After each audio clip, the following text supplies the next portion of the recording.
Everyone, सो स्वागत है आप लोग का एक और नए स्टडी ब्लॉग में। तो आज का स्टडी ब्लॉग काफ़ी ज़्यादा अलग होने वाला है because today I am gonna reveal my class 12 के फर्स्ट एग्जाम्स जो हुए थे UT1 एंड UT2 दोनों ही एग्जाम्स के results. And I know guys, सारे के सारे स्टडी ब्लॉग्स में से रिजल्ट वाली वीडियो होती है मोस्ट अवेटेड वीडियो, जिसको वो लोग भी देखते हैं जो कि वो स्टडी ब्लॉग्स को नहीं देखते होंगे, बट स्टिल जब भी कोई रिजल्ट वाली वीडियो आएगी उसको वो लोग भी देखेंगे।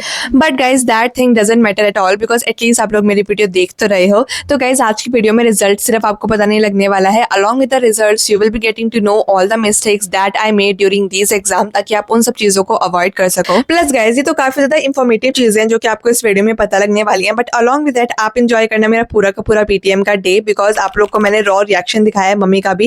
लाइक जब मैं मम्मी को आंसर शीट्स दिखा रही थी क्लास में बैठ के, तो मम्मी का रिएक्शन क्या क्या था हर एक सब्जेक्ट के मार्क्स पे, वो भी आपको इस वीडियो में दिखने वाला है। तो हर एक पार्ट इस वीडियो को काफी ज्यादा इंपॉर्टेंट एंड काफी ज्यादा मजेदार होगा, सो make sure you watch this video till the and. तो सबसे पहले स्टार्ट करते हैं कि हमारी PTM किस दिन थी। तो guys these clips are of Friday 22 August and हमारी फ्राइडे को PTM रखी गई थी इस बार, वरना हमेशा हमारी PTM सैटरडे को रखी जाती है एंड सैटरडे को मेरी कोचिंग होती है, तो मैं मम्मी के साथ कभी भी PTM पे नहीं जा पाती हूँ, बट अब की बार फ्राइडे को थी तो ऑफकोर्स जाना पड़ेगा। तो सबसे पहला काम जो मैंने अपनी स्टडी सेशन को स्टार्ट करने से पहले किया था वो था अपनी UT2 की डेट शीट को हटाकर हाफ ईयरली डेट शीट को ऐड करना। तो बेसिकली मैंने अपनी जो स्टिकी नोट्स है ना उसमें सारी की सारी डेट शीट लिखी हुई है, आकाश के टेस्ट की भी एंड अपने स्कूल के टेस्ट के भी। तो हमारे UT2 एग्जाम तो खत्म हो चुके हैं, अब बारी आती है हाफ ईयरली एग्जाम्स की जो कि पूरे सितंबर को चलने वाले हैं। तो यहाँ पे बस अपनी मैंने डेट शीट को अपडेट कर दिया था फर्स्ट ऑफ ऑल, एंड उसके बाद यहाँ पे मैंने स्टार्ट कर दिया था अपने सिलेबस की कंप्लीशन को, बिकॉज लिटरली बहुत ज्यादा सिलेबस बचा हुआ है। एंड सबसे पहले मैंने अपनी फेवरेट सब्जेक्ट बायोलॉजी से स्टार्ट किया, ताकि कम से कम थोड़ा सा मोटिवेशन रहे कि हाँ भाई कम से कम सिलेबस भी कंप्लीट हो रहा है and at least I am studying my favourite subject first. And guys the second reason of choosing biology was कि सबसे पहले तो आज मेरी PTM है, तो मेरे को काफी ज्यादा टेंशन हो रही थी, मेरे को काफी ज्यादा प्रेशर फील हो रहा था,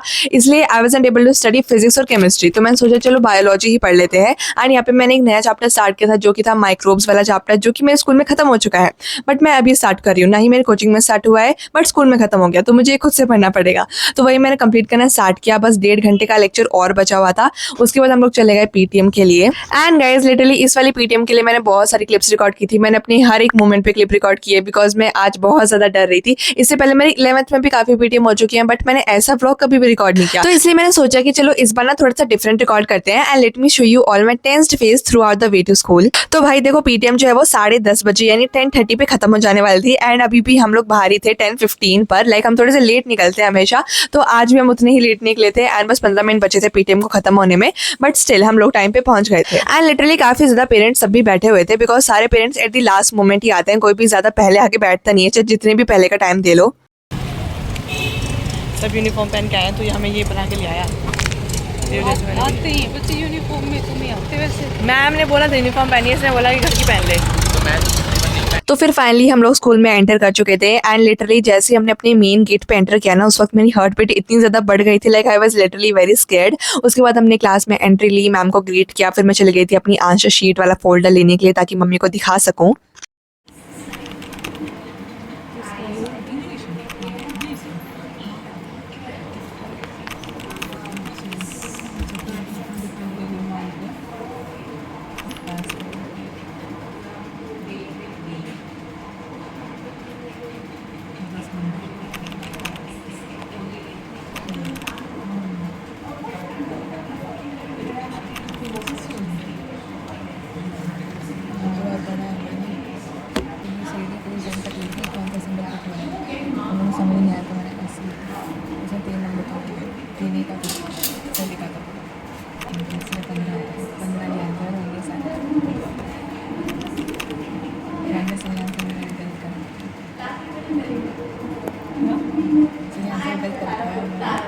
अब गाइज वैसे तो आपको इन सारे क्लिप्स में कुछ भी ढंग से सुनाई दिया नहीं होगा, बट स्टिल जो मैंने टेक्स्ट लिखे हैं उनसे समझ लेना। वैसे तो हम वहाँ पे ना काफी ज्यादा धीरे बोल रहे थे, तो कोई चांस ही नहीं था कि हमारी वॉइस रिकॉर्ड हो सके, बट स्टिल मैंने रिएक्शन के लिए शूट कर लिया था। तो गाइज फाइनली हमारी PTM बहुत ज्यादा सही सलामत निकल गई। उसके बाद हमें अपनी शॉपिंग करनी थी, थोड़ी सी ग्रोसरी वगैरह, तो हम लोग चले गए सुपरमार्केट शॉपिंग करने के लिए। तो गाइज अभी आपको थोड़ा सा आइडिया लग ही गया होगा कि मेरे कैसे मार्क्स आए होंगे मम्मी का रिएक्शन देके, बट अगर स्टिल नहीं लग पाया तो कोई बात नहीं, अभी अगली जो क्लिप आने वाली है उसमें आप लोग को मेरे फाइनली मार्क्स पता लग जाएंगे। मैं आपको दोनों ही मार्क्स बताने वाली हूँ, UT1 एग्जाम के भी एंड UT2 एग्जाम के भी। तो guys it's gonna be a roller coaster, so make sure you tighten your seat belts and now let's dive into the marks. At this point of this video you will be getting to know about my class 12th marks, जो कि reason हो सकता है कि आपने इस video पे click किया हो एंड आप डायरेक्टली इस सेक्शन पे आए हो because you want to know my class 12th के मार्क्स। तो फर्स्ट ऑफ ऑल गाइस मैं बता देती हूँ कि इस वाली क्लिप में आपको क्या क्या चीजें मिलेंगी ताकि आप इसको अच्छे से अटेंटिवली सुन सको, because this clip is very important part of this video.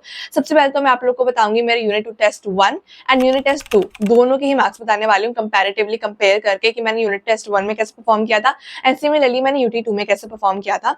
Next चीज जो आपको मैं यहाँ पे बताऊंगी वो है कि कहाँ पे मैंने मिस्टेक्स करी हैं एंड कैसे मैंने अपने टेस्ट को एनालाइज किया, जो मेरे को आंसर शीट्स मिली हैं अपनी उसको मैंने कैसे एनालाइज किया, तभी मैं आप लोग को अपनी मिस्टेक्स बता पा रही हूँ एंड कहाँ पे मेरी प्रैक्टिस कमजोर पड़ गई थी, like where I lacked my practice. तो ये सारी चीजें जो कि आपको इस वाले क्लिप में पता चलने वाली है and I guess this will be helpful for you all, because इससे आपको भी पता चल जाएगा कि आपको भी अपने एग्जाम में क्या क्या गलतियां नहीं करनी है ऑफकोर्स। तो सबसे पहले अगर मैं बात करूँ लैंग्वेज सब्जेक्ट की जो कि है इंग्लिश, तो हमारा जो UT1 था उसके अंदर इंग्लिश का जो पेपर था वो काफी इजी डाला गया था बिकॉज हमारे क्लास 12 के स्टार्टिंग के एग्जाम से, तो ऑफकोर्स फर्स्ट पेपर इजी आना चाहिए।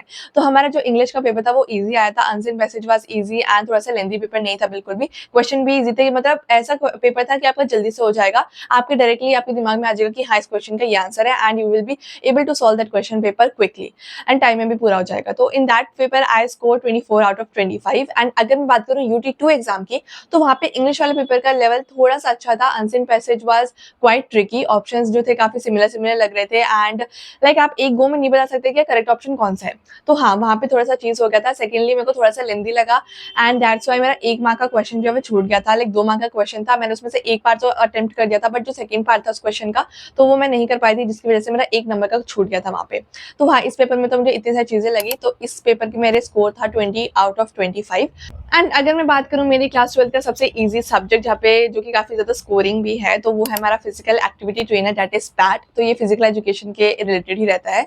तो इसमें इन UT1 exam I score 24 out of 25 and UT2 exam I score 25 out of 25 and अगर मैं बात करूँ अगले 3 सब्जेक्ट की जो कि हमारे मेन सब्जेक्ट्स आते हैं, physics, chemistry and biology.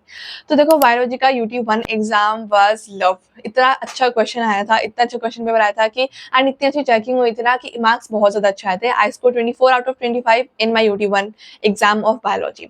But अगर मैं बात करूँ UT2 एग्जाम्स की, तो सबसे पहले तो मैं आपको बताती हूँ वहाँ पे मैं एक चैप्टर जो हमारा मॉलिक्यूलर बेसिस उसको अच्छे से नहीं पढ़ के गई थी बिकॉज मेरे पास बिल्कुल भी टाइम नहीं था उस चैप्टर को पढ़ने का, समझने का, ना ही मेरे कोचिंग में पूरा हो पाया था एंड ना ही मैं उसको घर से खुद से पूरा करके जा पाई थी।